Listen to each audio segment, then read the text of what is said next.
Students अस्सलाम वालेकुम।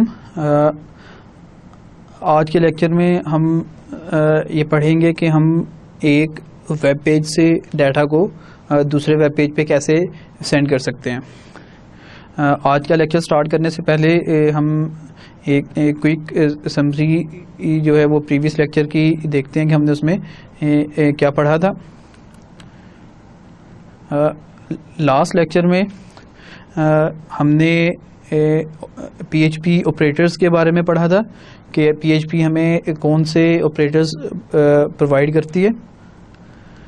इसी तरह से हमने कंडीशनल स्टेटमेंट्स के बारे में पढ़ा, लूपिंग स्टेटमेंट्स जिसमें हमने for loop, while loop, do while loop और फॉर ईच लूप जो कि अरेज को रीड करने के लिए यूज़ होता है, हमने इसके बारे में पढ़ा। और इसी तरह से हमने PHP में अरेज को हम कैसे यूज़ करते हैं हमने ये पढ़ा। तो जब हमने अरेज का टॉपिक पढ़ा तो इसमें हमने देखा कि जो अरेज होती हैं PHP में वो डायनेमिक होती हैं। आप उन्हें डिक्लेयर करते हैं तो आपको ये नहीं बताना पड़ता कि इस अरे का साइज़ क्या है। आप 1 बाय 1 अरे में वैल्यूज़ जो हैं वो इंसर्ट करते हैं। इसी तरह से अगर आप रीड करना चाह रहे हैं तो सिंपली आपको अरे नेम और उसका इंडेक्स नंबर आपको लिखना पड़ता है, तो आप उस अरे एलिमेंट की वैल्यू को रीड कर लेते हैं। PHP जो है एसोसिएटिव अरेज भी प्रोवाइड करती है जिसमें हम वैल्यूज़ को इंडेक्स नंबर के बजाय हम उनके नेम से एक्सेस करते हैं। तो इस तरह से हमारे पास जो PHP में है वो दो तरह की अरेज होती हैं। एक अरेज वो होती हैं जिन्हें हम बाय इंडेक्स नंबर एक्सेस करते हैं, और इसी तरह से अरेज को अगर हम बाय नेम भी उसके एलिमेंट्स को एक्सेस कर सकते हैं। आज के लेक्चर में हम देखेंगे कि हमने एक वेब पेज पे यूज़र से इनपुट ली है फॉर्म्स की शक्ल में। तो हम उस डाटा को जब सबमिट करते हैं तो वो डाटा जो है सर्वर पे जब पहुंच जाता है तो हम सर्वर पे उसे कैसे यूज़ कर सकते हैं। इसी टॉपिक में हम सुपर ग्लोबल वेरिएबल्स पढ़ेंगे PHP में, और लेक्चर के आखिर में हम देखेंगे कि हम सेशंस को कैसे यूज़ करते हैं एक पेज से डाटा दूसरे पेज में ट्रांसफ़र करने के लिए। तो आइए हम आज का लेक्चर स्टार्ट करते हैं। जब हम HTML पढ़ रहे थे तो उसमें हमने फॉर्म्स के टॉपिक में ये पढ़ा कि जो फॉर्म्स हैं वो बेसिकली हमारे पास सोर्स हैं यूज़र से इनपुट लेने का और डाटा को सर्वर पे सबमिट करने का।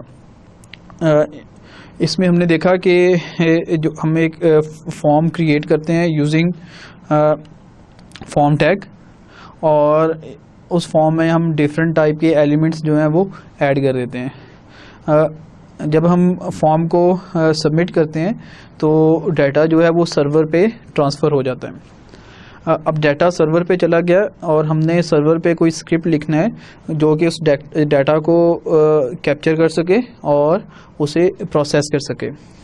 तो आज के लेक्चर में हम यही सीखेंगे कि फॉर्म का डाटा है उसे हमने सर्वर पेज पे या सर्वर स्क्रिप्ट में कैसे रिसीव करना है और उसे हम कैसे जो है वो प्रोसेस कर सकते हैं। आप ये देखेंगे जब हम फॉर्म से डाटा सबमिट करेंगे तो जो एट्रीब्यूट हम यूज़ करेंगे फॉर्म का कि आप इस डाटा को कौन सा स्क्रिप्ट जो है वो रिसीव करेगा और एग्जीक्यूट करेगा, इट मींस के यूज़ करेगा उस डाटा को जो कि फॉर्म ने सेंड किया है, वो हम एक्शन पेज में जो है वो उस स्क्रिप्ट पेज का जो है नेम मेंशन कर देते हैं। इसी तरह से हम फॉर्म टैग जो है उसका मेथड का एट्रीब्यूट यूज़ करते हैं जिसमें हम बताते हैं कि जो डाटा हम सेंड कर रहे हैं वो किस तरह से सेंड होगा। तो आप देखेंगे जो फॉर्म टैग है इसके दो बहुत कॉमन एट्रीब्यूट्स मेथड और एक्शन। तो जब हम बात करते हैं सर्वर स्क्रिप्ट की तो बेसिकली डाटा आपने फॉर्म से सेंड किया और जो आपके पास एक्शन पेज है वो आपका सर्वर स्क्रिप्ट है। वो इस डाटा को रिसीव करेगा और आप उसके बाद सर्वर स्क्रिप्ट जो है वो एक्शन पेज जिसे हम कह रहे हैं, आप उस डाटा को यूज़ कर सकते हैं। अभी मैंने आपको बताया कि हमारे पास जो फॉर्म है, फॉर्म का टैग है, उसके दो जो मोस्ट कॉमन एट्रीब्यूट्स हैं वो एक्शन और मेथड के हैं। इसके अलावा भी एट्रीब्यूट्स हैं लेकिन ये ज़्यादा कॉमनली यूज़ होते हैं। एक्शन का जो एट्रीब्यूट होता है वो ये बताता है कि जब ये फॉर्म सबमिट होगा तो कौन सा जो सर्वर साइड स्क्रिप्ट है वो एग्जीक्यूट होगा। तो इसमें बेसिकली हम उस PHP पेज का रेफरेंस देंगे जिसने उस डाटा को यूज़ करना है। जो हमारे पास सेकंड एट्रीब्यूट है वो मेथड का एट्रीब्यूट है।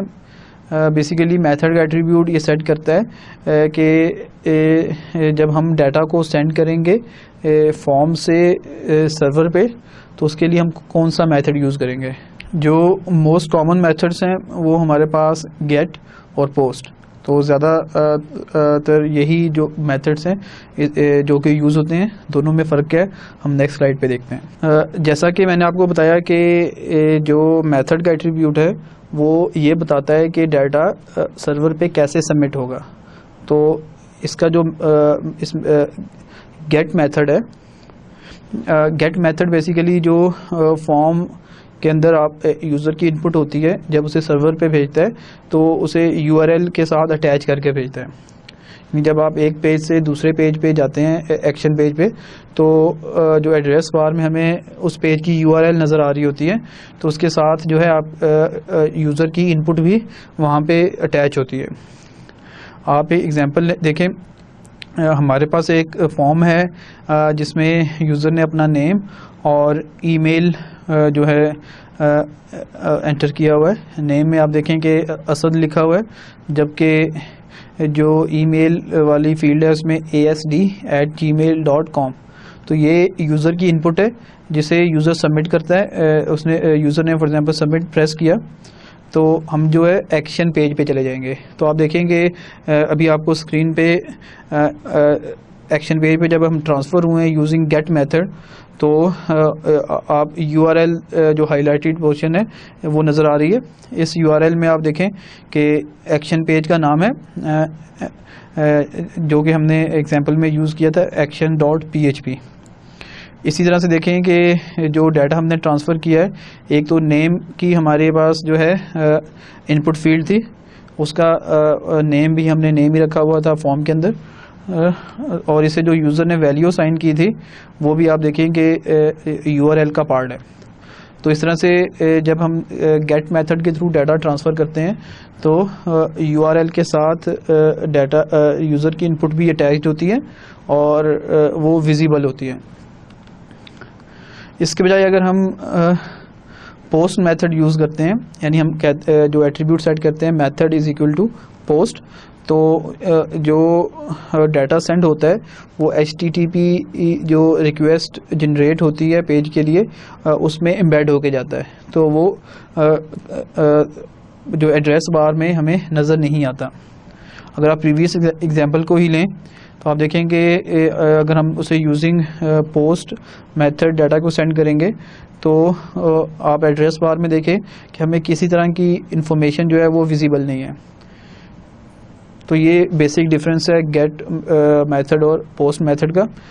तो अगर हम सिक्योरिटी के पॉइंट ऑफ व्यू से बात करें तो जो पोस्ट मेथड है वो ज़्यादा सिक्योर होता है क्योंकि उसमें जो डाटा सेंड होता है वो विजिबल नहीं होता। गेट मेथड और पोस्ट मेथड का डिफरेंस देखने के बाद अब हम देखते हैं कि सुपर ग्लोबल वेरिएबल्स क्या होते हैं। हमने जो लास्ट लेक्चर में PHP का बेसिक सिंटैक्स देखा, तो हम एक वेब पेज पे कुछ वेरिएबल्स डिक्लेयर करते हैं। वो वेरिएबल्स जो होते हैं वो उसी वेब पेज पे एक्सेसिबल होते हैं। आप जैसे ही वहाँ से मूव करते हैं किसी दूसरे पेज पे तो हम उन वैल्यूज़ को एक्सेस नहीं कर सकते। इसी तरह से जब हम फॉर्म्स की बात करें तो हम यूज़र से इनपुट लेते हैं तो वो उसी पेज पे हमारे पास अवेलेबल होती है। हम जैसे ही नेक्स्ट पेज पे जाते हैं या हम फॉर्म को सबमिट करते हैं तो वो डाटा जो है वो हमारे पास अवेलेबल नहीं होता। PHP जो है कुछ बिल्ट इन वेरिएबल्स होते हैं PHP में जो कि ऑटोमेटिकली जो है वो क्रिएट होते हैं। हमें उन वेरिएबल्स को क्रिएट नहीं करना पड़ता, लेकिन हम उन वेरिएबल्स को अपने प्रोग्राम में यूज़ कर सकते हैं। ये वेरिएबल्स जो हैं वो बेसिकली अरे टाइप के होते हैं और जो है हम उन्हें बाय नेम उस अरे की वैल्यूज़ को एक्सेस कर सकते हैं। ये वेरिएबल्स जो हैं इन्हें हम सुपर ग्लोबल वेरिएबल्स कहते हैं, क्योंकि हम इन्हें जो है विदाउट रिगार्ड ऑफ स्कोप हम इन्हें एक्सेस कर सकते हैं किसी भी पेज में। यानी हमने जो है इन वेरिएबल्स का जो स्कोप होता है वो ग्लोबल होता है, इस वजह से हम जो है इन वेरिएबल्स को सुपर ग्लोबल वेरिएबल्स कहते हैं। अगर हम सुपर ग्लोबल वेरिएबल्स की बात करें तो इनमें जो पहला वेरिएबल है वो है $_get। ये एक सुपर ग्लोबल वेरिएबल है। अब ये वेरिएबल करता क्या है कि जब हम URL के साथ डाटा अटैच करके फॉर्म को सबमिट करते हैं, इट मीन्स कि हमने फॉर्म में गेट मेथड यूज़ किया हुआ है, तो जो डाटा URL के साथ अटैच होके जाता है वो ऑटोमेटिकली जो है वो $_get वेरिएबल में जाके स्टोर हो जाता है। तो अगर नेक्स्ट पेज पे हमें कहीं वो डाटा चाहिए तो हम $_get का जो सुपर ग्लोबल वेरिएबल है वहाँ से वो डाटा हम रिट्रीव कर सकते हैं। आप सिंपली वर्किंग देखें कि आपने एक फॉर्म यूज़ किया, उसमें आपने गेट मेथड यूज़ किया हुआ है। आप डाटा को फॉर्म को सबमिट करते हैं, जो डाटा सर्वर पे ट्रांसफ़र होगा वो URL के साथ अटैच होके जाएगा। अब URL के साथ अटैच होके डाटा जब सर्वर पे पहुंचता है तो ऑटोमेटिकली जो PHP है उस डाटा को $_get के सुपर ग्लोबल वेरिएबल में स्टोर कर लेती है। अब अगर हमें नेक्स्ट पेज पे वो डाटा चाहिए तो हम सिंपली $_get के वेरिएबल को एक्सेस करेंगे और वहाँ से उस डाटा को हम रिट्रीव कर लेंगे। इसी तरह से अगर हम डाटा जो है फॉर्म का वो सेंड करते हैं $_post के थ्रू, तो डाटा जो है वो HTTP रिक्वेस्ट में सेंड होता है, वो हमारे लिए विजिबल नहीं होता। लेकिन PHP जो है उस डाटा को अपने पास स्टोर कर लेती है एक बिल्ट इन या ग्लोबल वेरिएबल जो है $_post का, जो ऑटोमेटिकली क्रिएट होता है। तो उस वेरिएबल में जो फॉर्म का डाटा है उसे स्टोर कर लेगी। और अगर हमें नेक्स्ट पेज पे, जिसे हम एक्शन पेज पे कहते हैं, उस पेज पे वो डाटा चाहिए तो हम जो है वो $_post के जो सुपर ग्लोबल वेरिएबल है वहाँ से डाटा को रिट्रीव कर लेते हैं। तो इस तरह से ये मैकेनिज़्म यूज़ होता है फॉर्म के डाटा को एक्शन पेज पे रिट्रीव करने के लिए। आइए हम थोड़ा डिटेल में देखते हैं $_get और $_post के जो सुपर ग्लोबल वेरिएबल्स हैं। आप इस एग्जांपल में देखें कि हमने एक फॉर्म का कोड लिखा है। इस कोड में आप देखेंगे हमने बॉडी के टैग में फॉर्म का टैग स्टार्ट किया और हमने मेथड जो है वो गेट रखा हुआ है। एक्शन जो है हमने action.php यूज़ किया है कि जब हमारा फॉर्म सबमिट होगा तो action.php वाला जो कोड है वो कोड एग्जीक्यूट होगा। फिर हमने input type text name =name, इसमें जो सबसे की पॉइंट है आप देखें कि वो इस इनपुट फील्ड का नेम है। इसी तरह से इनपुट टाइप =टेक्स्ट और नेम =email। तो जो पहली इनपुट फील्ड है उसका नाम हमने नेम रखा और जो सेकंड इनपुट फील्ड है उसका नाम हमने ईमेल रखा। इसके बाद हमने जो है एक सबमिट बटन क्रिएट किया है यूजिंग इनपुट टाइप =सबमिट। तो अगर हम इस फॉर्म की आउटपुट देखें तो जब ये फॉर्म डिस्प्ले होगा तो हमारे पास 2 टेक्स्ट फील्ड्स होंगी और एक सबमिट का बटन होगा। अब हम अगर ये वेब पेज है, यूज़र इसमें इनपुट प्रोवाइड करता है। फॉर एग्जांपल यूज़र ने अपना नेम लिखा असद और जो ईमेल एड्रेस है उसने लिखा asd@gmail.com। अब यूज़र ने ये इन्फॉर्मेशन जो है वो हमें प्रोवाइड की है और यूज़र जो है वो सबमिट का बटन प्रेस करता है। आप देखेंगे अब हमने ट्रांसफ़र होना है एक्शन पेज के ऊपर जिसका नाम है action.php, और जो इन्फॉर्मेशन यूज़र ने फॉर्म के अंदर ऐड की थी वो जो है URL का पार्ट होगी और जो है हमें एड्रेस बार में वो विजिबल होगी।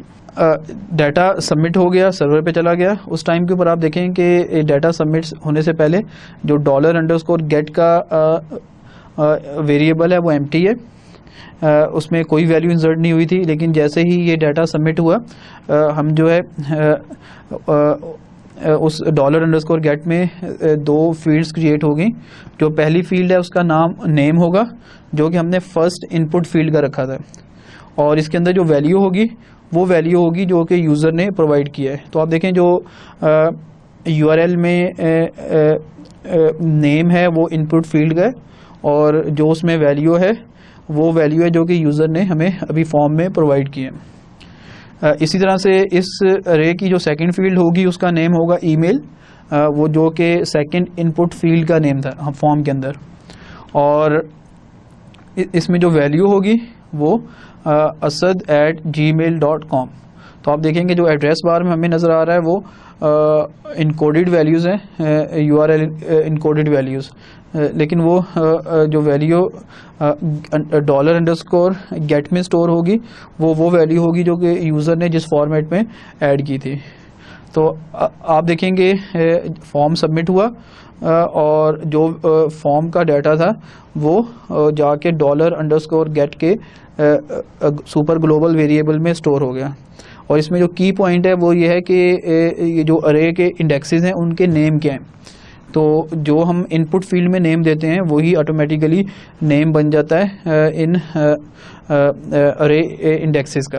तो अगर हम एक्सेस करना चाह रहे हैं नेक्स्ट पेज पे इन वैल्यूज़ को, तो हमने $_ और उसका इंडेक्स जो है वो नेम रखेंगे, तो हम नेम वाली वैल्यू को रीड कर लेंगे। और अगर हम उसका जो इंडेक्स नेम है वो ईमेल रखते हैं तो हम ईमेल वाली वैल्यू को एक्सेस कर लेंगे। इसी तरह से अगर हम पोस्ट मेथड की जो फंक्शनैलिटी है उसे देखें, हम वही फॉर्म जो है वो यूज़ कर रहे हैं और इस दफ़ा हमने जो मेथड है वो पोस्ट रखा है। उसी तरह से फॉर्म हमारे पास विजिबल होगा, यूज़र फॉर एग्जांपल वही वैल्यूज़ जो है वो फॉर्म में एंटर करता है और सबमिट करता है। अब जब वैल्यूज सबमिट होंगी तो जो $_ पोस्ट का सुपर ग्लोबल वेरिएबल है जो कि PHP ने ख़ुद से जो है क्रिएट किया हुआ है, उसमें उस टाइम के ऊपर कोई वैल्यूज़ नहीं होंगी, लेकिन उसमें दो जो है जैसे यूज़र सबमिट करेगा तो दो सेल्स जो हैं वो अरे में क्रिएट हो जाएंगे। फर्स्ट सेल में आप देखेंगे जो वैल्यू यूज़र ने ऐड की थी असद वो चली जाएगी और इस सेल का जो नेम है वो नेम होगा जो कि उस इनपुट फील्ड का था। इसी तरह से जो सेकंड सेल होगा उसमें जो है सेकंड इनपुट फील्ड की वैल्यू चली जाएगी और उसका जो नेम होगा वो ईमेल होगा, क्योंकि हमने सेकंड इनपुट फील्ड का नेम जो है वो ईमेल रखा था। तो अब अगर हम नेक्स्ट पेज पे इन वैल्यूज़ को एक्सेस करना चाह रहे हैं तो हमारे पास जो वेरिएबल नेम है वो है $_ पोस्ट और उसका जो फर्स्ट इंडेक्स है जिस पे नेम पड़ा हुआ है उसका नाम है नेम। तो हम बाई नेम जो है फर्स्ट इंडेक्स को एक्सेस करेंगे तो हमारे पास यूज़र का नेम आ जाएगा नेक्स्ट पेज पे, और अगर हम बाई सेकंड इंडेक्स को एक्सेस करते हैं तो हमारे पास जो है यूज़र का ईमेल एड्रेस आ जाएगा। आइए हम एक एग्जांपल देखते हैं जिसमें हमने एक्शन पेज के ऊपर जो है यूज़र के डाटा को गेट करना है। हमारे पास वही फॉर्म है, वही कोड है जो कि हमने यूज़ किया था, जिसमें जो फर्स्ट फील्ड थी उसका नाम हमने इनपुट फील्ड का नाम नेम रखा था और जो सेकंड इनपुट फील्ड है उसका नाम हमने ईमेल रखा था। यूज़र जो है उसने वैल्यूज़ एंटर की और सबमिट प्रेस किया। अब यूज़र जैसे ही सबमिट प्रेस करता है तो डाटा जो है वो ट्रांसफ़र हो जाता है $_ गेट की सुपर ग्लोबल अरे में, जो कि प्री डिफाइंड है, हमने उसे क्रिएट नहीं किया। डाटा जो है वो इस अरे में पड़ा हुआ है। अब हम कोड लिखते हैं action.php का कि जिसने इस डाटा को रिसीव करना है। तो आप देखेंगे अगर इस पेज के ऊपर हमने PHP का ब्लॉग स्टार्ट किया और अब हमें यूज़र का नेम चाहिए, तो यूज़र का जो नेम है वो पड़ा हुआ है $_get और उसका जो इंडेक्स है नेम वहाँ पे पड़ा हुआ है, ठीक है। तो हमने ये किया कि यूज़र का नेम लिया और उसे एक $नेम का वेरिएबल बनाया, उसे असाइन कर दिया। इसी तरह से अगर हमें यूज़र का जो है ईमेल एड्रेस चाहिए जो कि यूज़र ने फॉर्म में एंटर किया था, तो हम जो है $_get और जो ईमेल का इंडेक्स है वहाँ पड़ा हुआ है, वहाँ से जो वैल्यू रन टाइम पे आ रही है उसे हमने रीड किया और उसे $email का एक वेरिएबल है उसे उसे जो है असाइन कर दिया। इसके बाद हम ये डाटा जो है वो नेक्स्ट पेज पे हमें मिल जाता है। वो देखें आप, वो फॉर्म से स्टार्ट हुआ था, एंटर हुआ था और हमने उसे एक्शन वाले पेज पे रिसीव कर लिया है। अब इस डाटा को हम चाहें तो डाटाबेस में स्टोर कर लें, हम चाहें तो इस डाटा को वैलिडेट कर लें, हम चाहें तो इस डाटा को किसी तरह से भी यूज़ कर सकते हैं। और आप इस तरह से देखें कि हमने गेट मेथड वाले डाटा को जो है वो एक्शन पेज पे रिसीव किया। अगर हम मेथड जो है वो पोस्ट यूज़ कर रहे हैं, अगेन जो फॉर्म है हमारे पास उसी तरह से डिस्प्ले होगा। यूज़र फॉर एग्जांपल इसमें वैल्यूज़ ऐड करता है, वही वैल्यूज़ जो हमने पहले ली थी यूज़र से। अब जैसे ही यूज़र फॉर्म को सबमिट करेगा, यूज़र ने जो वैल्यूज़ एंटर की हैं वो ट्रांसफ़र हो जाएंगी $_post की सुपर ग्लोबल अरे में। अब एक्शन पेज जो है हम उस पर इन वैल्यूज़ को जो है रिट्रीव करना चाह रहे हैं। हम PHP का ब्लॉग स्टार्ट करेंगे और जो है बाय नेम हम इन वैल्यूज़ को एक्सेस कर सकते हैं। तो $_post और जो फर्स्ट फील्ड थी उसका नाम जो है वो नेम था, हमने नेम लिखा और जो वैल्यू उसमें पड़ी हुई है वो आके असाइन हो जाएगी $नेम को। और इसी तरह से $_post और जो ईमेल पड़ा हुआ है, ईमेल वाले इंडेक्स पे जो वैल्यू पड़ी हुई है वो रिट्रीव होके असाइन हो जाएगी $_email के वेरिएबल को। और इसके बाद हम चाहें तो इस डाटा को एक्शन पेज के पे स्क्रिप्ट लिख के हम डाटाबेस में भी स्टोर कर सकते हैं और किसी तरह से भी हम इस डाटा को यूज़ कर सकते हैं। तो आप इसमें अगर इन दोनों मेथड्स को हम समराइज़ करें तो आप देखेंगे हमारे पास जो बहुत अहम चीज़ है वो है इनपुट फील्ड्स के नेम। तो जिस नेम से हमने फॉर्म के अंदर इनपुट फील्ड बनाई है उसी नेम से वो $_get या $_post के जो सुपर ग्लोबल वेरिएबल्स हैं उनमें जाके स्टोर होंगी और उसी नेम से हमने जो है फॉर्म के ऊपर सॉरी एक्शन पेज के ऊपर उन वैल्यूज़ को रिट्रीव करना है। तो इसमें जो केयर की बात है वो आप देखें कि ये नेम जो होते हैं वो केस सेंसिटिव होते हैं, यानी जिस केस में हमने फॉर्म के अंदर नेम रखा था किसी इनपुट फील्ड का, उसी नेम से जो है ना उसी जो है वो केस में लिख के हम जो है उस वैल्यू को रिट्रीव कर सकते हैं। अभी तक के लेक्चर में हमने देखा कि जब हम फॉर्म का डाटा सबमिट करते हुए गेट या पोस्ट मेथड यूज़ करते हैं तो उस टाइम पे दोनों में फ़र्क क्या है। इसके बाद हमने देखा कि जब डाटा सबमिट होता है तो फॉर्म का, तो डाटा कहाँ जाके स्टोर होता है और हम एक्शन पेज पे उस डाटा को कैसे जो है वो रिट्रीव कर सकते हैं। आइए अब हम कुछ एग्जांपल्स देखते हैं जिसमें हम डाटा को फॉर्म से सबमिट करते हैं और जो नेक्स्ट पेज एक्शन पेज है उस पेज पे हम डाटा को रिट्रीव करते हैं। आप देखेंगे सबसे पहले हम देखते हैं कि अगर हम टेक्स्ट फील्ड का डाटा है उसे कैसे रिट्रीव करते हैं हम एक्शन पेज पे। अगर आप इस कोड को देखें तो बॉडी के टैग में एक फॉर्म स्टार्ट हो रहा है और इस फॉर्म में हमने जो मेथड है वो यूज़ किया है पोस्ट का और जो एक्शन है उस पर हमने action.php जो है वो पेज का नाम रखा है। इट मीन्स कि जब डाटा सबमिट होगा तो action.php का स्क्रिप्ट एग्जीक्यूट होगा। इसके बाद आप देखेंगे हमने एक लेबल लिखा एंटर योर नेम और उसके बाद इनपुट फील्ड है, टाइप उसका रखा है हमने टेक्स्ट और नेम उसका रखा है हमने नेम। तो इसमें जो हमने नेम रखा है ये मतलब की वैल्यू है जिसके थ्रू हम डाटा को रिट्रीव करेंगे। उसके बाद आप देखें कि एक सबमिट का फॉर्म है, सबमिट का बटन है जिसे सबमिट करके यूज़र डाटा को नेक्स्ट पेज पे सेंड कर सकता है। आइए अब हम देखते हैं कि action.php जो कि इस फॉर्म का जो है एक्शन पेज है उस पर हम इस वैल्यू को कैसे रिट्रीव करेंगे। अब देखें कि इस पेज पे हमने एक PHP का ब्लॉग स्टार्ट किया लाइन नंबर 1 पे। जो लाइन नंबर 2 है इस पे हमने जो यूज़र इनपुट देगा उस इनपुट को हमने रिसीव करना है। अब देखिए हमने मेथड पोस्ट यूज़ किया था, तो हमने $_पोस्ट की अरे से वो डाटा रिट्रीव करना है। तो जहाँ पे यूज़र का नेम जाके स्टोर होगा वो उस फील्ड का नाम होगा नेम, जो कि हमने इनपुट फील्ड का नाम रखा था। वहाँ से हमने डाटा को रीड किया और उसे असाइन कर दिया $नेम को। उसके बाद हमने इस डाटा को यूज़ किया है एक वेलकम मैसेज डिस्प्ले करने के लिए। तो हमने इको का कमांड यूज़ किया और वेलकम मिस्टर यूज़र जो $नेम में वैल्यू रिट्रीव हो रही है वो वैल्यू डिस्प्ले हो जाएगी।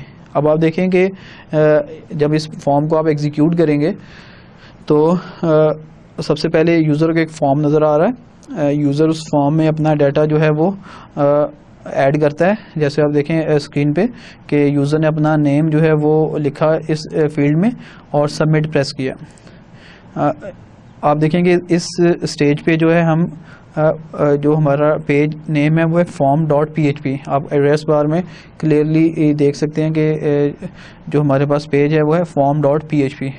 हम जैसे ही सबमिट करते हैं इस पेज को तो अब हमारी जो लोकेशन है वो है action.php, यानी हमारा डाटा जब सर्वर पे गया तो action.php के पेज ने उसे रिसीव किया और प्रोसेस करेगा।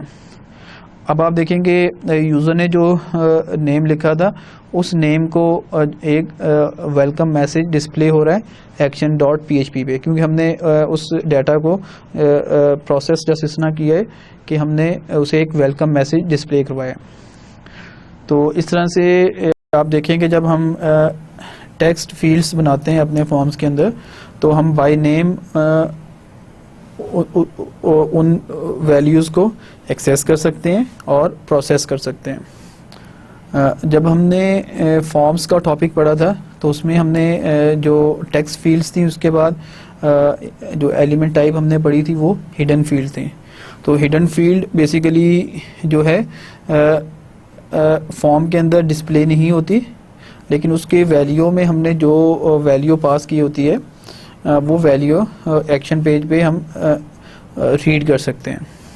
आप इस फॉर्म के कोड को देखें कि ये प्रीवियस फॉर्म को ही एक्सटेंड किया गया है। लाइन नंबर 12 जो है इसमें हमने एक इनपुट फील्ड बनाई है जिसका नाम हमने रखा है जिसकी टाइप हिडन है और इसका नेम जो है वो एच नेम हिडन नेम, और जो वैल्यू हमने साइन की है वो अली साइन की है इस इनपुट फील्ड को।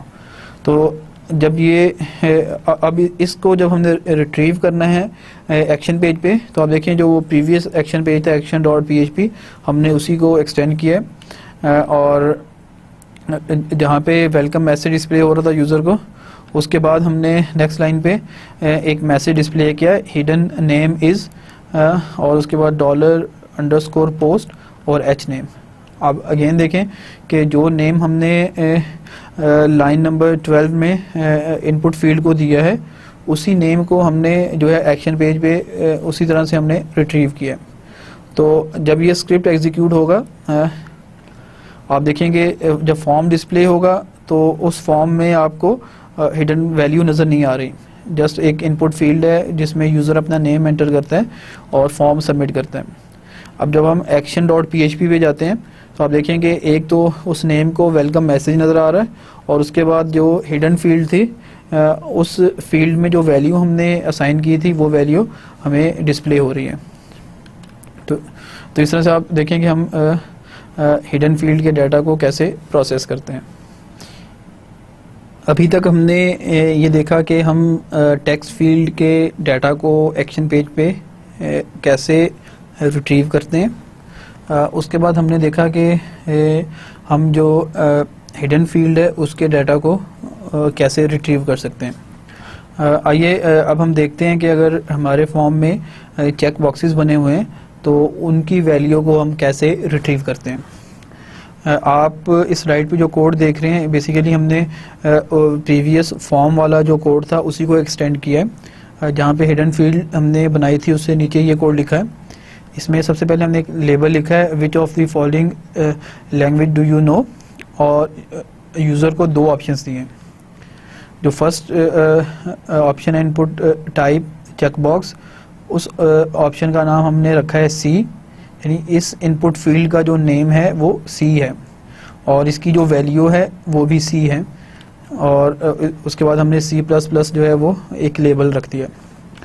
अब इसके बाद जो नेक्स्ट लाइन है, नेक्स्ट इनपुट फील्ड है, उसमें इसकी टाइप भी चेक बॉक्स है और इसका नेम जो है वो VB है और इस दफ़ा हमने जो वैल्यू है वो पास नहीं की और जो है जस्ट हमने उसके बाद लेबल लिख दिया VB। अब आप देखेंगे जब डाटा सबमिट होगा, अगर यूज़र ने जो है C वाली वैल्यू को चेक किया हुआ है, सिलेक्ट किया हुआ है, तो जो C में हमने वैल्यू असाइन की है C, वो वैल्यू ट्रांसफ़र होगी एक्शन पेज पे। और इसी तरह से जो है अगर हमने VB को चेक किया हुआ है तो चूंकि हमने VB को कोई वैल्यू असाइन नहीं की तो जो एक्शन पेज है उस पर ऑन जो है वो ट्रांसफ़र होगा। ऑन मीन्स के यूज़र ने इस वैल्यू को चेक किया हुआ है। तो अगर हम ख़ुद से कोई वैल्यू असाइन करते हैं, जैसा कि हमने इसमें वैल्यू C असाइन की है इनपुट फील्ड को, तो ये वैल्यू पास होती है। अदरवाइज़ अगर यूज़र ने चेक किया हुआ है तो जो है ऑन जो है वो वैल्यू पास होती है।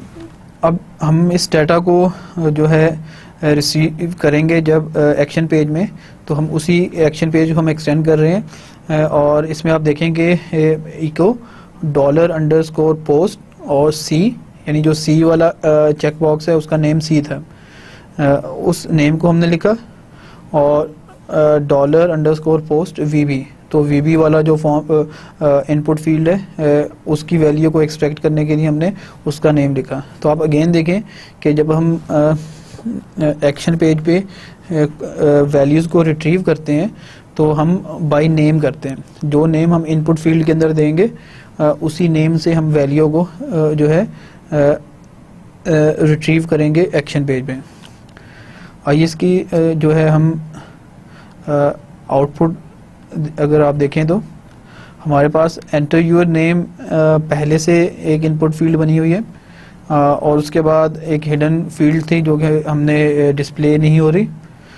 इसके बाद अभी जो हमने लास्ट एलिमेंट ऐड किया है वो चेक बॉक्सेस हैं। आप देखेंगे अभी जो स्लाइड इमेज आपको नज़र आ रही है इसमें हमने C++ को भी चेक किया हुआ है और VB को भी चेक किया हुआ है। अगर हम एक्शन पेज पे देखें तो सबसे पहले तो यूज़र नेम को एक वेलकम मैसेज जो है वो डिस्प्ले हो रहा है। उसके बाद जो है हिडन वैल्यू जो कि हमने एक्शन पेज पे रिट्रीव की थी वो हिडन वैल्यू डिस्प्ले हो रही है। उसके बाद आप देखेंगे हमने एक्शन पेज में फर्स्ट चेक बॉक्स और सेकंड चेक बॉक्स जो है उन दोनों की वैल्यू हमने रिट्रीव की थी। अब जो फर्स्ट चेक बॉक्स था उसकी वैल्यू हमने C सेट की थी, तो इस वजह से हमें C जो है वो रिट्रीव हो रहा है, डिस्प्ले हो रहा है। और जो VB वाला चेक बॉक्स था उसकी वैल्यू हमने जो है वो सेट नहीं की थी, जिसकी वजह से जस्ट हमें ऑन जो है वो रिट्रीव हो रहा है। तो इस तरह से देखिए हम कि हमने चेक बॉक्सेस पे जो है उसकी वैल्यू को रिट्रीव किया।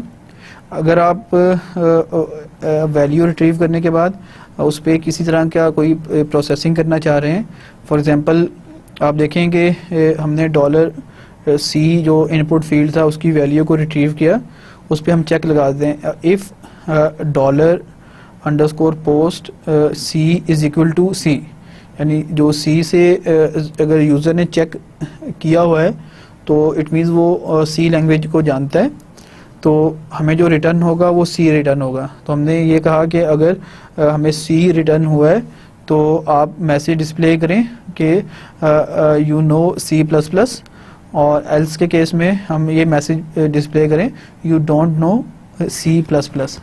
तो अब आप देखें कि हमने एक तो डाटा को रिट्रीव किया और उसके बाद हमने उस डाटा पे जो है वो एक कंडीशन अप्लाई की है और हम अकॉर्डिंगली जो है वो मैसेज डिस्प्ले कर रहे हैं। अब अगर यूज़र जो है फॉर्म को सबमिट करता है और दोनों वैल्यूज़ चेक की हुई हैं उसने, तो आप देखें कि वेलकम मिस्टर असद महमूद, वही नेम हम यूज़ कर रहे हैं। नेक्स्ट फील्ड जो हिडन फील्ड है वो उसकी वैल्यू रिट्रीव हो रही है। फिर उसके बाद सी एंड ऑन, यानी वो दोनों वैल्यूज़ उसने चेक की हुई हैं और आपके पास जो लास्ट लाइन हो रही है वो यू नो C++, ये हमें ये वैल्यू जो है वो मैसेज डिस्प्ले हो रहा है। तो अब आप देखें कि हमने एक्शन पेज पे वैल्यूज़ को रिट्रीव किया और यूज़र की प्रोवाइडेड इंफॉर्मेशन जो है उसकी बेस पे हमने ये देखा कि यूज़र जो है उसे C++ आती है या नहीं आती। चेक बॉक्सेस के बाद जो नेक्स्ट हमारे पास इनपुट फील्ड है वो रेडियो बटन्स हैं। रेडियो बटन्स हमें पता है कि जब हम यूज़र को मल्टीपल ऑप्शंस में से जस्ट एक ऑप्शन सेलेक्ट करने के लिए दें तो हम रेडियो बटन्स के थ्रू वो ऑप्शंस फॉर्म में ऐड करते हैं। आप देखेंगे इस एग्जांपल में हमने उसी फॉर्म को एक्सटेंड किया है और जहाँ पे चेक बॉक्सेस ख़त्म हो रहे थे उससे नीचे हमने कोड लिखा है जिसमें यूज़र से पूछा है उसकी नेशनैलिटी के बारे में। और जो इनपुट फील्ड हमने बनाई है इसमें आप देखें कि हमने टाइप रेडियो रखी है और दोनों इनपुट फील्ड्स में, और दोनों का नेम हमने सेम रखा है। इट मीन्स कि जो हमें वैल्यू रिटर्न होगी वो उन दोनों वैल्यूज़ में से कोई एक वैल्यू रिटर्न होगी। अब जो फर्स्ट इनपुट फील्ड है आप उसमें देखें कि हमने जो वैल्यू सेट की है वो हमने सेट की है सिंगल, यानी हम उसकी सिंगल नेशनैलिटी है और उसके बाद एक लेबल हमने जो है इनपुट फील्ड के बाहर सिंगल लिख दिया। अगर वो डुअल नेशनैलिटी है तो आप उस देखें जो सेकंड रेडियो बटन है उस पर हमने कोई वैल्यू सेट नहीं की। तो अगेन चेक बॉक्सेस की तरह जब अगर यूज़र ने दोनों वैल्यूज में से कोई सिंगल वाली सिलेक्ट करता है तो जो सिंगल की वैल्यू हमने सिंगल रखी हुई है वो रिटर्न होगी। लेकिन अगर डुअल को चेक करता है यूज़र तो हमें ऑन जो है वो रिटर्न होगा, क्योंकि हमने डुअल वाली जो इनपुट फील्ड है उसमें कोई वैल्यू सेट नहीं की। इसी तरह से जब हम डाटा को रिट्रीव करेंगे एक्शन पेज पे तो हम क्योंकि हम इन दोनों में से एक वैल्यू ही जो है हमें रिटर्न होगी और दोनों का नेम सेम है, तो इस वजह से हमने जस्ट एक वैल्यू को रिट्रीव किया है NAT जो कि नेम था इस दोनों इनपुट फील्ड्स का। तो उसमें से अगर यूज़र ने सिंगल वाली चेक की हुई है तो हमें सिंगल रिटर्न होगा, अगर यूज़र ने डुअल वाली चेक की हुई है तो हमें ऑन जो है वो रिटर्न होगा। तो इसकी बेस पे हम ये डिसाइड कर सकते हैं कि यूज़र जो है वो सिंगल नेशनैलिटी होल्डर है या उसने डुअल नेशनैलिटी जो है वो है उसके पास।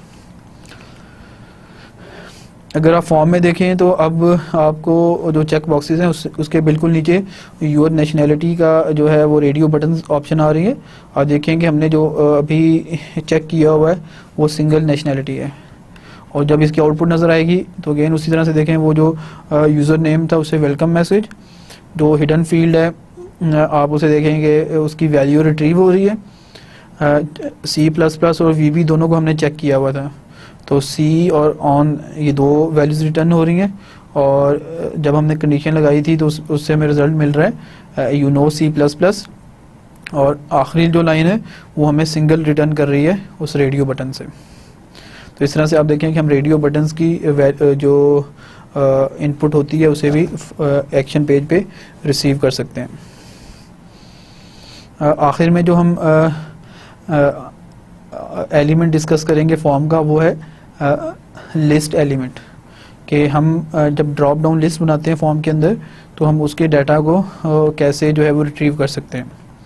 आप देखेंगे इस कोड में हमने यूज़र से उसका डोमिसाइल के बारे में पूछा है और जो सेलेक्ट लिस्ट बनाई है उसका नेम हमने रखा है डॉम। इस लिस्ट में जो हमने ऑप्शंस दिए हैं आप देखेंगे फर्स्ट ऑप्शन है और उसकी जो वैल्यू है वो पंजाब है।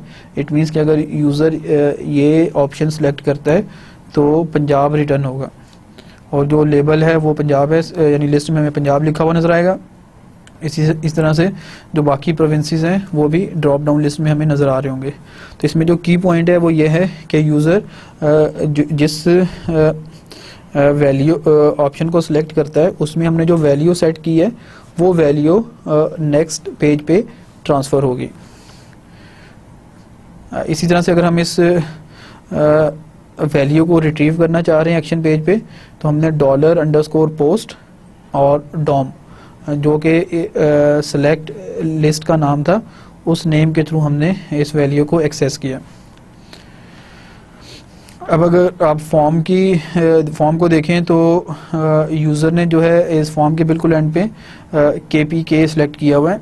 अब आप प्रीवियस कोड को देखें तो KPK की जो ऑप्शन थी उसमें हमने वैल्यू KPK ही सेट की थी। और जब हम एक्शन पेज का आउटपुट देखें तो आप देखेंगे बाकी डाटा उसी तरह से हमें डिस्प्ले हो रहा है, और जो बिल्कुल लास्ट में है हमारे पास वो KPK ऑप्शन आ रही है, क्योंकि यूज़र ने जो है वो KPK सिलेक्ट किया था डोमिसाइल के ड्रॉप डाउन लिस्ट से। अभी तक के लेक्चर में हमने ये देखा कि हम फॉर्म एक वेब पेज पे डिस्प्ले हो रहा है, उसका डाटा सबमिट करते हैं, तो एक्शन पेज पे हम उस डाटा को कैसे रिट्रीव करते हैं। तो इसमें जो कोर पॉइंट है वो ये है कि अगर हमने गेट मेथड यूज़ किया हुआ है फॉर्म के अंदर, तो डाटा सबमिट करते हैं तो वो गेट की सुपर ग्लोबल अरे में जाके स्टोर हो जाता है, और एक्शन पेज पे हम उस गेट की अरे के थ्रू उस डाटा को रिट्रीव कर लेते हैं। अगर हमने पोस्ट मेथड यूज़ किया हुआ है तो डाटा जब सबमिट होता है तो वो पोस्ट की सुपर ग्लोबल अरे में जाके स्टोर हो जाता है, और एक्शन पेज पे हम उस सुपर ग्लोबल अरे से उस डाटा को रिट्रीव कर सकते हैं। आइए अब हम एक और सुपर ग्लोबल वेरिएबल है सेशंस, उस वेरिएबल को स्टडी करते हैं। सेशंस बेसिकली आप अगर इसे समझें तो ये एक प्री डिफाइंड अरे है।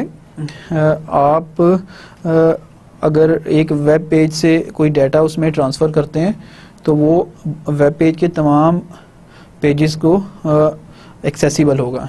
आप इतना समझ लें कि हमारे पास एक कॉमन मेमोरी है। आप जो डाटा अपने वेब पेजेस से इस मेमोरी में सेंड करते रहेंगे वो वहाँ पे स्टोर होगा, और तमाम पेजेस जो हैं वो उस मेमोरी को एक्सेस करके उस डाटा को रिट्रीव कर सकते हैं। अगर आप प्रीवियस एग्जांपल देखें तो जब हम फॉर्म के डाटा को सबमिट कर रहे थे तो वो गेट और पोस्ट के अरे में स्टोर हो रहा था, तो वो जस्ट जो है वो फॉर्म से डाटा जा रहा था। अगर हम सेशंस की बात करें तो हम विदाउट यूजिंग फॉर्म्स अगर हम किसी भी किस्म का जो वेरिएबल्स हैं वो सेशन वेरिएबल क्रिएट करके हम जो है उस अरे में डाटा स्टोर कर सकते हैं, और किसी भी पेज के ऊपर हम उसे रिट्रीव कर सकते हैं। अब ये जो मेमोरी असाइन होती है ये टेम्परेरी होती है, जैसे ही आप ब्राउज़र को शट डाउन करते हैं तो वो मेमोरी गायब हो जाती है। इसके अलावा जो सेशंस होते हैं वो बेसिकली जो है एक लिमिटेड टाइम के लिए ये वैल्यूज़ हमें अवेलेबल होती हैं। यूजली जो सेशन टाइम होता है वो 24 मिनट्स होता है, यानी एक यूज़र वेब के साथ कम्युनिकेट करता है और 24 मिनट्स तक वो कोई एक्टिविटी नहीं करता, तो ऑटोमेटिकली ये वैल्यूज़ जो हैं वो सेशंस की अरे से ख़त्म हो जाती हैं। लेकिन अगर यूज़र एक वेब पे विज़िट करता है और उसमें जो है वो कंटिन्यूली जो है वो वेब को यूज़ कर रहा है तो ये वैल्यूज़ स्टिल रहेंगी, और उसके बाद जब वो शट डाउन करेगा ब्राउज़र को तो ये वैल्यूज़ जो हैं वो अरे से गायब हो जाती हैं। अगर आप सेशंस का जो की आइडिया है वो हम दोबारा से देखते हैं, इसके बाद हम जो है वो एग्जांपल्स के थ्रू देखेंगे सेशंस को। वो आइडिया ये है कि हम एक कॉमन मेमोरी लोकेशन है हमारे पास, हम जिस डाटा को उसमें ट्रांसफ़र करेंगे वो हर वेब पेज पे हमें अवेलेबल होगा। अगर आप इस वेब पेज पे देखें तो इस स्लाइड पे देखें आप तो हमारे पास $_session का एक ब्लैंक जस्ट अरे है जिसमें अभी कोई सेल क्रिएट नहीं हुआ, और ये एक प्री डिफाइंड जो है वो अरे है। आप एक पेज लिखते हैं जिसका नाम हमने फर्स्ट पेज रखा हुआ है, इसमें PHP का ब्लॉक है। आप देखेंगे इसमें $_session यानी उस अरे, उसमें हमने नेम के नाम से एक वैल्यू पास की है और उस वैल्यू में हमने जो नेम दिया है वो असद दिया है। अब आप देखेंगे इस कोड में बेसिकली हमने वो सेशन की जो अरे है उसमें एक वैल्यू पास की है। तो जैसे ये कोड एग्जीक्यूट होगा तो सेशंस की अरे में एक सेल क्रिएट हो जाएगा जिसमें जो है जिसका नाम जो है वो नेम होगा, जो कि हमने कोड के अंदर दिया है। सेशन इंडेक्स दिया है $_session को, जो इंडेक्स में जो हमने नेम दिया है वो उसका नेम होगा, और उसको जो वैल्यू हमने साइन की है वो वैल्यू जो है उस सेल की वैल्यू होगी। अब आप देखें एक सेकंड पेज आता है। इस पेज पे हमने जो कोड लिखा हुआ है, एक तो हमने इको किया हुआ है $_session नेम को। तो आप देखेंगे ये जो $_session नेम है उसे हमने जो है इस पेज पे डिफाइन नहीं किया था। वो एक फर्स्ट पेज पे हमने नेम जो है वेरिएबल जो है वो डिक्लेयर किया था, उसको हमने सेकंड पेज पे एक्सेस किया क्योंकि वो एक कॉमन जो मेमोरी है उसमें पड़ा हुआ है, हम उसे जो है रिट्रीव कर सकते हैं। इसी तरह से ये जो सेकंड पेज का कोड है इसमें हमने एक और वेरिएबल $_session ईमेल और उसे वैल्यू हमने साइन किया है asd@gmail.com। तो जब हम ये वैल्यू एक और वेरिएबल सेशन का रजिस्टर करवाएंगे या उस अरे में एक और वेरिएबल हम ऐड करेंगे, वैल्यू ऐड करेंगे, तो हमारे पास जो है सेशन की अरे में एक और सेल क्रिएट हो जाएगा। उसका जो नेम है वो जैसा हमने ईमेल रखा है वो होगा, और उसमें जो वैल्यू पड़ी होगी वो हमने जो वैल्यू पास की है वो होगी। इसी तरह से फॉर एग्जांपल हम nth पेज बनाते हैं।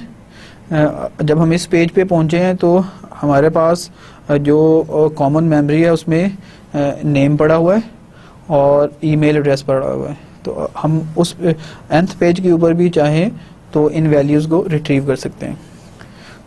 तो इस स्लाइड पे आप देखें हमने एक ओवरऑल वर्किंग बताई है सेशंस की, कि सेशन की अरे जो है उसमें हम वेरिएबल्स जो हैं वो सेंड करते रहते हैं, स्टोर करते रहते हैं, और नेक्स्ट पेजेस पे अगर हमें वो वेरिएबल चाहिए तो हम जो है वहाँ से रीड कर लेते हैं।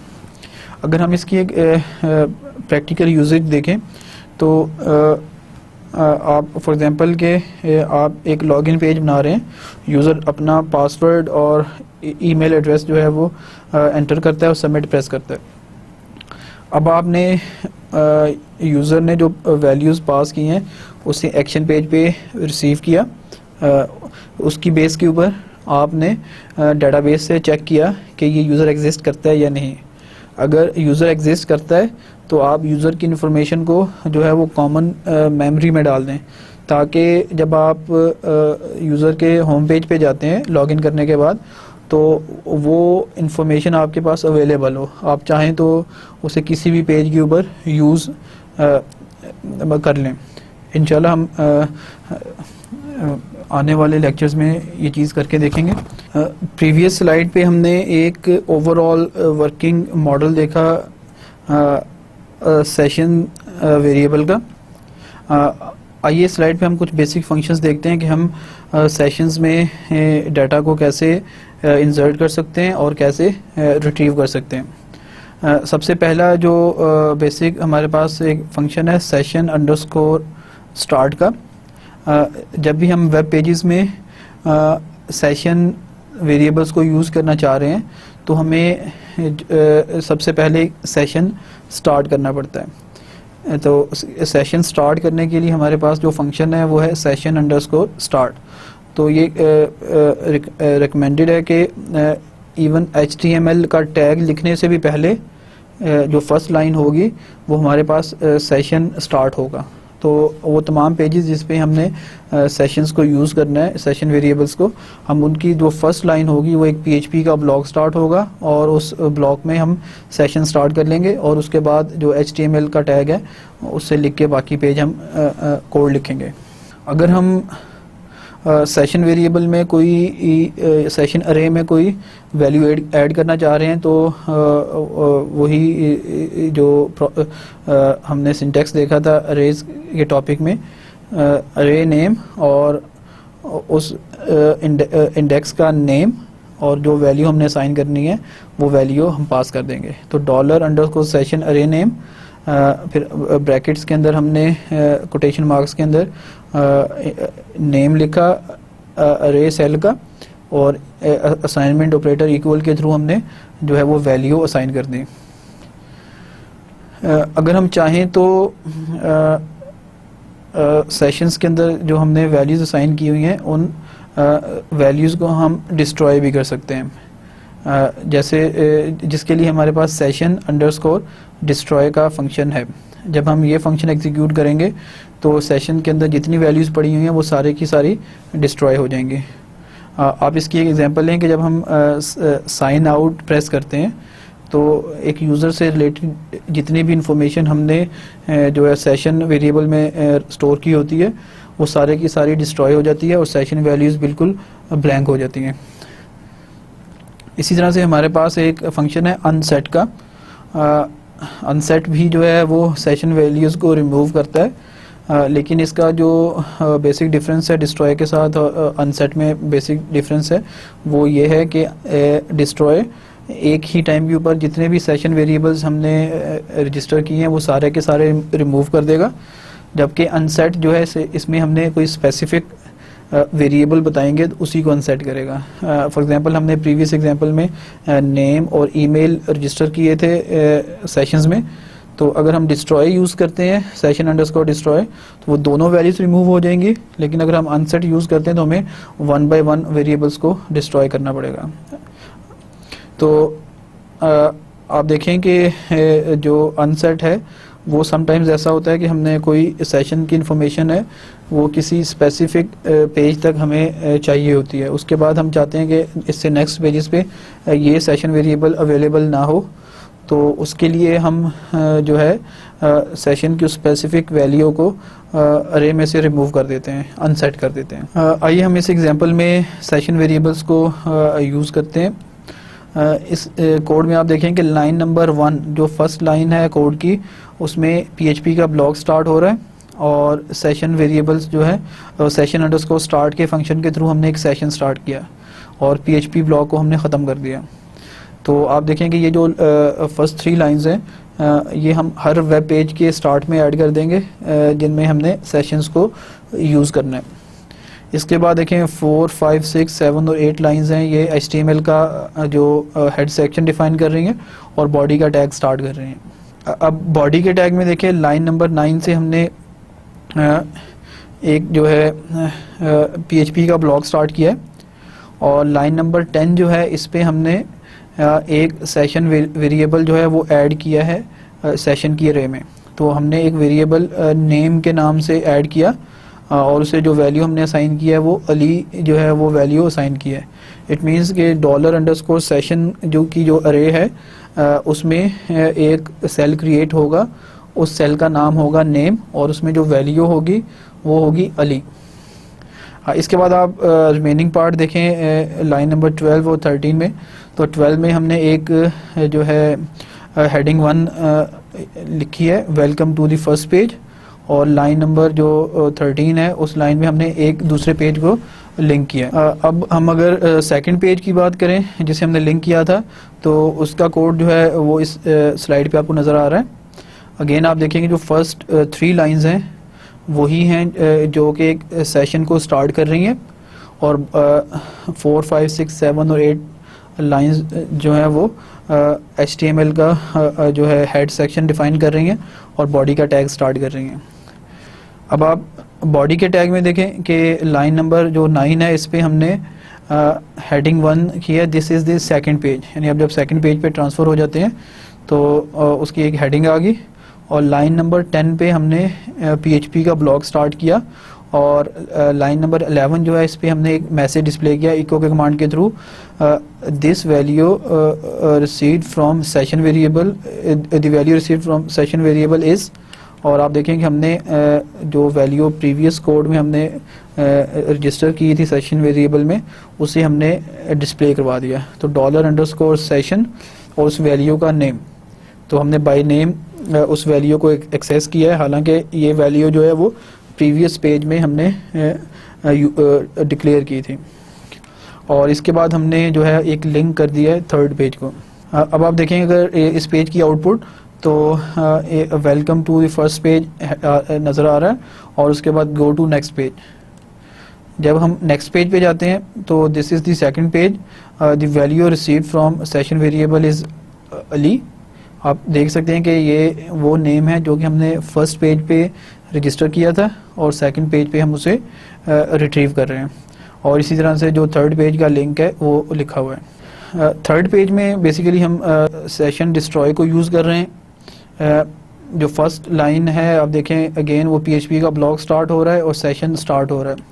उसके बाद थर्ड लाइन के ऊपर हमने session underscore destroy function call किया कि सेशन के अंदर जितनी वैल्यूज़ हैं उन सबको रिमूव कर दें। अब आप देखें कि सेशन के अंदर जैसे एक वैल्यू थी नेम, और वो वैल्यू जो है वो रिमूव हो गई। आप लाइन नंबर 9 और 10, 11 देखें, हमने एक और PHP का ब्लॉक स्टार्ट किया है जिस पे हमने उस वैल्यू को डिस्प्ले किया है। अब आप देखेंगे जब ये कोड एग्जीक्यूट होगा तो वो वैल्यू पहले ही रिमूव हो चुकी होगी, वो सेशन में कोई वैल्यू नहीं पड़ी होगी। लेकिन जब आप लेटर स्टेज पे कोड के अंदर यूज़ करते हैं उस वैल्यू को, तो जो है अगर हम इसकी आउटपुट देखेंगे तो हमें एक एरर मैसेज जो है वो डिस्प्ले हो रहा है। लाइन नंबर 10 के ऊपर जो है वो एक नोटिस है, एरर नहीं है, कि लाइन नंबर जो 10 है उस पर आपने एक अनडिफाइंड वेरिएबल यूज़ किया हुआ है, क्योंकि जो सेशन अंडरस्कोर नेम था उसे हम जो है वो डिस्ट्रॉय कर चुके थे। आइए अब लेक्चर के आखिर में हम आज के लेक्चर को समराइज करते हैं। आज के लेक्चर में सबसे पहले हमने गेट और पोस्ट मेथड फॉर्म के उन्हें डिस्कस किया कि दोनों में क्या डिफरेंस है। इसी तरह से हमने ये पढ़ा कि जब हम एक फॉर्म के डाटा को सबमिट करते हैं तो डाटा जाके कहाँ पे स्टोर होता है और हम उस डाटा को नेक्स्ट पेज पे हम कैसे रिट्रीव कर सकते हैं। तो इसमें हमने देखा कि जब हम $get मेथड यूज़ करते हैं फॉर्म के लिए, हमने डाटा सबमिट किया तो डाटा जो ट्रांसफ़र होगा वो URL के साथ अटैच्ड होगा, और URL के साथ जो अटैच्ड डाटा होता है वो ऑटोमेटिकली $_get की सुपर ग्लोबल अरे में स्टोर हो जाता है। तो अब अगर हमें नेक्स्ट पेज पे, या जिसे हम एक्शन पेज कह रहे हैं, उस पे वो डाटा चाहिए तो हम डायरेक्टली $_get की सुपर ग्लोबल अरे को एक्सेस करेंगे और वहाँ से वो डाटा रिट्रीव कर लेंगे। इसी तरह से अगर हम पोस्ट मेथड यूज़ कर रहे हैं तो पोस्ट मेथड में हमने जो डाटा सेंड किया है वो उस पेज की रिक्वेस्ट के साथ HTTP रिक्वेस्ट जो होगी उसके साथ अटैच होगा और विजिबल नहीं होगा। तो और वो डाटा जो है वो जाके स्टोर होता है $_post की सुपर ग्लोबल अरे में, और वहाँ से हम रिट्रीव कर सकते हैं एक्शन पेज पे। इसके बाद हमने जो है $_सेशन का जो सुपर ग्लोबल वेरिएबल है उसे देखा। बेसिकली जो सेशन का सुपर ग्लोबल वेरिएबल है ये हमारे पास एक कॉमन मेमोरी जो है उस तरह से बिहेव करता है कि मेमोरी है जिसे तमाम वेब पेजेस जो हैं वो एक्सेस कर सकते हैं। अगर हम सेशंस को यूज़ करना चाह रहे हैं तो इसके लिए जो हमारे पास जो बेसिक टास्क है वो ये है कि हम हर पेज के बिल्कुल स्टार्ट पे सेशन को स्टार्ट करते हैं सेशन अंडरस्कोर स्टार्ट के फंक्शन के साथ। हम अपने प्रोग्राम में जो है सेशन अरे में डाटा जो है वो स्टोर करते रहते हैं, यानी वेरिएबल्स को रजिस्टर करते रहते हैं, जिसका तरीका ये है कि $_सेशन और ब्रैकेट्स के अंदर हम जो वेरिएबल पास करना चाह रहे हैं उसका नेम रख लेते हैं और उसे जो वैल्यू पास करनी है वो वैल्यू हम असाइन कर लेते हैं। तो वो जो वैल्यू जो है वो उस कॉमन मेमोरी में जाके स्टोर हो जाएगी। अब अगर किसी नेक्स्ट पेज पे हमें वो वैल्यू चाहिए तो हम जस्ट जो है उस अरे को एक्सेस करेंगे और वहाँ से उस वैल्यू को हम रिट्रीव कर लेंगे। तो इस तरह से जो सेशंस हैं उनका एक यूजेज ये है कि हम एक कॉमन मेमोरी डिफाइन कर लेते हैं और एक पेज के डाटा को हम दूसरे पेज पे भी एक्सेस कर सकते हैं। अगर आप आज के टॉपिक से रिलेटेड मज़ीद मटेरियल स्टडी करना चाहें तो उसके लिए रॉक्स पब्लिशर्स की जो बुक हम फॉलो कर रहे हैं, बिगिनिंग PHP 6, इसके चैप्टर नंबर 2 में आपको मज़ीद मटेरियल मिल सकता है। और इसी तरह से जो सेकंड बुक है हमारे पास ए प्रेस पब्लिशर्स की बिगिनिंग PHP एंड MySQL, उसके चैप्टर नंबर 13 में आप वर्किंग विद फॉर्म्स के चैप्टर में आप रीड कर सकते हैं कि आज के लेक्चर से रिलेटेड मटेरियल। इंशाल्लाह नेक्स्ट लेक्चर में हम यूज़र्स ने जो हमें इनपुट प्रोवाइड की है उसे हम कैसे वैलिडेट कर सकते हैं इसके बारे में हम पढ़ेंगे। तो तब तक के लिए अल्लाह हाफिज़।